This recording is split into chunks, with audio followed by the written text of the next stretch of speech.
हाँ तो भाई क्या हाल चाल है मेरे प्यारे भाई बहनों के। तो अपने कौन सा टॉपिक चल रहा था सर? राजस्थान की जलवायु।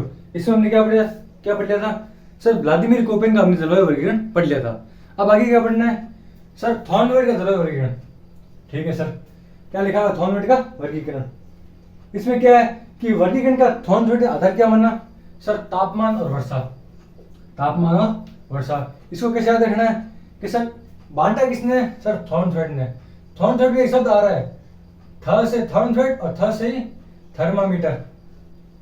थर्मामीटर किस काम आता है सर? तापमान मापने के काम आता है। तो उसी से हमने याद रखना है कि थॉर्नवेट में क्या आधार माना है सर? तापमान और वर्षा।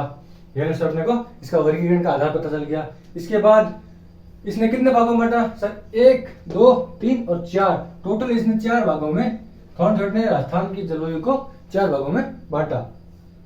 ठीक है सर, आगे जो कौन सा है सर? उष्णमंडलीय यानी कि ईएडी, ये वाला ई ए और डी। इसमें क्या है सर? प्रतिनिधि नगर कौन सा है? जैसलमेर इसका प्रतिनिधि नगर है। जैसलमेर आ गया, क्योंकि इस एरिया में सबसे बड़ा जिला कौन सा है सर? जैसलमेर। तो प्रतिनिधि नगर किसको बना दिया सर? जैसलमेर को। ठीक है सर, इसमें जिले कौन कौन से हैं सर? जिले आ जाएंगे जैसलमेर, बाड़मेर के ठीक ऊपर बालोतरा, उसके बाद फड़ौदी और जोधपुर। ये जो अपने उष्णमंडलीय यानी कि ईएडी वाला एरिया कंप्लीट हो गया। कौन कौन जिले हैं सर? फड़ौदी आ गया, जैसलमेर आ गया, बालोतरा आ गया, बाड़मेर आ गया और अपने जोधपुर आ गया। इसको याद कैसे रखना है सर? उष्णमंडलीय है ये ईएडी। एग्जाम में आपको ये नहीं देगा कि उष्णमंडलीय, आपको देगा ईएडी। निम्न में से ईएडी कौन सा क्षेत्र ईएडी में आता है या नहीं आता। अब आपको पता होना चाहिए कि ईएडी अपना कहाँ पर आता है।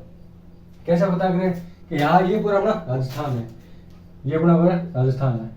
सबसे भयंकर गर्मी किधर पड़ती है सर? पश्चिमी राजस्थान में। पश्चिमी राजस्थान में सबसे सूखा एरिया कौन सा है सर? जैसलमेर का। और यहाँ पर केवल मिट्टी ही मिट्टी है, केवल बालू ही बालू है।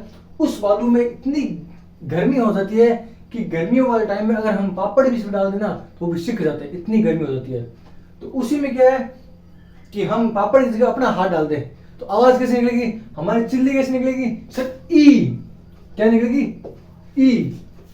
वैसे नॉर्मल क्या होता है? आई रे अपने लागी, लेकिन अपने इधर चिल्ली कौन सी निकालनी है सर? ई।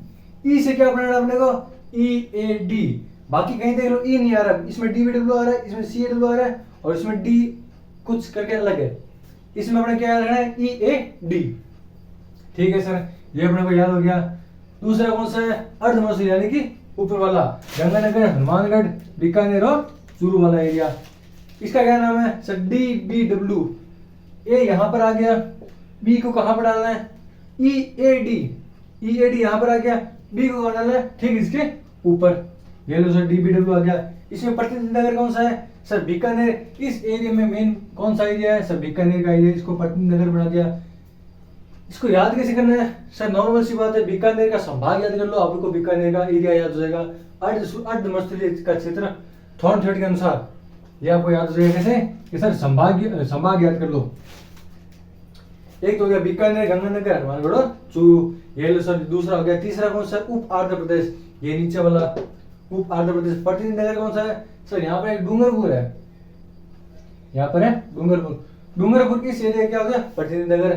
जिले कौन कौन से आते हैं सर? डूंगरपुर है, बांसवाड़ा है, प्रतापगढ़ है, कोटा, बारा, झालावाड़ और सलूमपुर। सर डूंगरपुर यहाँ पर आ गया, बांसवाड़ा यहाँ पर आ गया, प्रतापगढ़ यहाँ पर आ गया, कोटा, बारा, झालावाड़ और ऊपर ठीक यहाँ पर बीच में क्या आ गया सर? सलूमपुर आ गया। एक अपना आ गया झालावाड़। ये अपने हो गए 3 वर्गीकरण। चौथा आपने बताया, चौथा कौन सा है? D A W. D A और डब्ल्यू, जिसको हम पढ़ेंगे नेक्स्ट स्लाइड में। तो आज भी आगे अब चौथा कौन सा पढ़ना था? उष्ण आर्द्र यानी कि डी ए डब्ल्यू। पहले कौन से पढ़ लिए थे अपने? पहले अपने पढ़ते थे सर ई ए डी अपने जैसलमेर वाला, डी बी डब्ल्यू बीकानेर वाला, सी ए डब्ल्यू डूंगरपुर वाला। अब आगे बढ़े चौथा नंबर डी ए डब्ल्यू। कौन सा एरिया सबसे बड़ा एरिया है? पूरे एरिया फैला हुआ है। प्रतिनिधि नगर कौन सा है सर? बीच में राजस्थान का जो दिल होगा ना वो इसका क्या है? प्रतिनिधि नगर है। यहाँ पर कौन सा जिला है सर? अजमेर अपना इस एरिया का प्रतिनिधि नगर है। जिले कौन कौन से हैं सर? ऊपर से शुरू हो जाओ अपने सीकर, झुंझुनू, उसके बाद साइड में अलवर, बीच में जयपुर, कोटपुतली, बहरौल, ऊपर खैर, ऊपर भरतपुर, डीग इस तरफ, और करौली, दौसा, इस तरफ धौलपुर, कॉर्नर में सवाई माधोपुर, नीचे टोंक, बूंदी, अजमेर, ब्यावर, नागौर, भीलवाड़ा, पाली, सिरोही, चित्तौड़गढ़ और उदयपुर। ये जो अपना पूरा सारा एरिया है जिसमें जितने भी जिले आते हैं वो सारे के सारे किसमें आएंगे सर, DAW जलवायु क्षेत्र में आएंगे। उसके बाद सर ये तो हो गया अपना थॉर्नवेट का जलवायु वर्गीकरण, थॉर्नवेट का। अब हमें क्या पढ़ना है सर, एक ट्रीवार्था और वह ट्रीवार्था का वर्गीकरण। इन्होंने क्या आधार माना सर, इन्होंने अपने जलवायु वर्गीकरण का आधार वर्षा को माना है सर। ये अब कैसे याद रखें, इसी में से नाम देखो, नाम क्या है ट्रीवार्था। ट्री में शब्द क्या निकल रहा है सर, ट्री में शब्द निकल रहा है ट्री। और ट्री सबसे ज्यादा कहां पर होंगे सर, जहां पर वर्षा ज्यादा होगी, वर्षा अच्छी होगी, वहीं पर क्या होंगे ट्री ही ट्री होंगे। तो बस इसी से याद रखना है ट्रीवार्था वर्गीकरण। इसमें क्या आधार माना है, ट्री में वर्षा। ठीक है सर, ये अपना हो गया। उसके बाद पहला कौन सा है, शुष्क मरुस्थलीय जलवायु प्रदेश। कौन सा अपने EAD वाला ही, इसको हटा दो। ये अपने सेम टू सेम जो कोपेन का पढ़ा था ना, उसका सेम टू सेम ट्रीवार्था का वर्गीकरण है। शुष्क मरुस्थलीय प्रदेश यानी कि ये वाला, ये यहां से तो ये हो गया अपना BWH।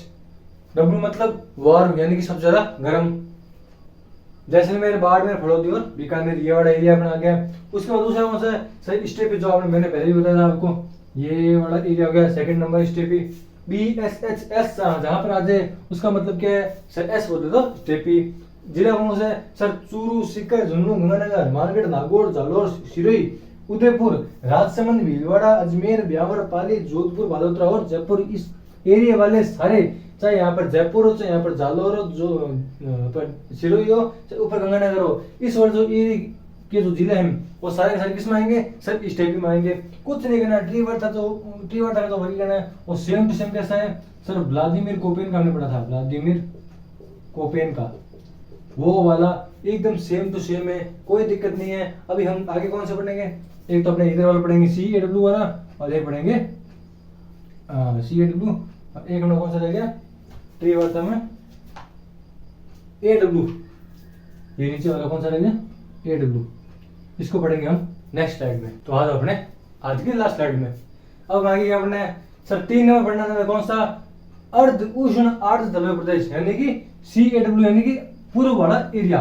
मतलब गीला नहीं है, आधा गीला है, पूरा गीला नहीं है, पूरा गीला अपना कौन सा हुआ नीचे वाला उष्ण आर्द्र वाला एरिया। इसमें जिले कौन से है, नाम क्या गया CAW। और भारत में हमने देखे तो CAW कौन सा आता है सर, गंगा नदी के मैदान, गंगा नदी का जो मैदान है उसमें क्या आता है CWG। वो एरिया क्या कहलाता है CWG। तो हमें उसी से याद रखना है कि जो पूर्व का मैदान है वो उसका नाम क्या है CAW, यानी कि C से मिलता जुलता है। वहां पर भी C है, गंगा के मैदान में भी, और यहाँ पर आपने क्या लगाना है CAW। ठीक है सर, इसमें जिले कौन से है, छोटा सा एरिया, छोटे से जिले हैं। क्या नाम है, अलवर आ गया, भरतपुर आ गया, खेड़ तिधर आ गया, डीग, करौली, धौलपुर और सवाई माधोपुर, इतना सा बड़ा एरिया है। उसके बाद चौथा नंबर कौन सा है सर, उष्ण आर्द्र जलवायु प्रदेश यानी कि AW, ये वाला एरिया। इसमें जिले कौन कौन से हैं सर, डूंगरपुर आ गया नीचे, उसके बाद पास में बांसवाड़ा, ठीक ऊपर प्रतापगढ़, उसके ठीक बीचों बीच सलूमर आ गया, साइड में आ गया चित्तौड़गढ़, फिर कोटा, बारा और झालावाड़। ये अपना हो गए उष्ण आर्द्र जलवायु प्रदेश। कौन क्या नाम इसका AW। और ए कहां पर आएगा, हमने पहले भी पढ़ा था कोपेन वर्गीकरण में कि ए कहां पर आएगा, जहां पर वर्ष भर तापमान 18 डिग्री सेल्सियस से ऊपर रहेगा, यानी कि कर्क रेखा वाला क्षेत्र, यहां से हमें गुजरती है कर्क रेखा। तो इसीलिए इस एरिया का नाम क्या हुआ AW, यानी कि वार्म मतलब विंटर, W का मतलब क्या है विंटर भी शुष्क है यहाँ पर, और ए का मतलब क्या है साल भर तापमान कहां पर है, कैसा रहेगा 18 डिग्री सेल्सियस से ऊपर। तो ये था अपना थॉर्नवेट हो गया, और अपना हो गया ट्रीवार्था जलवायु वर्गीकरण। अपने राजस्थान की जलवायु थी, राजस्थान की जलवायु, वो अपने हो गई है कंप्लीट।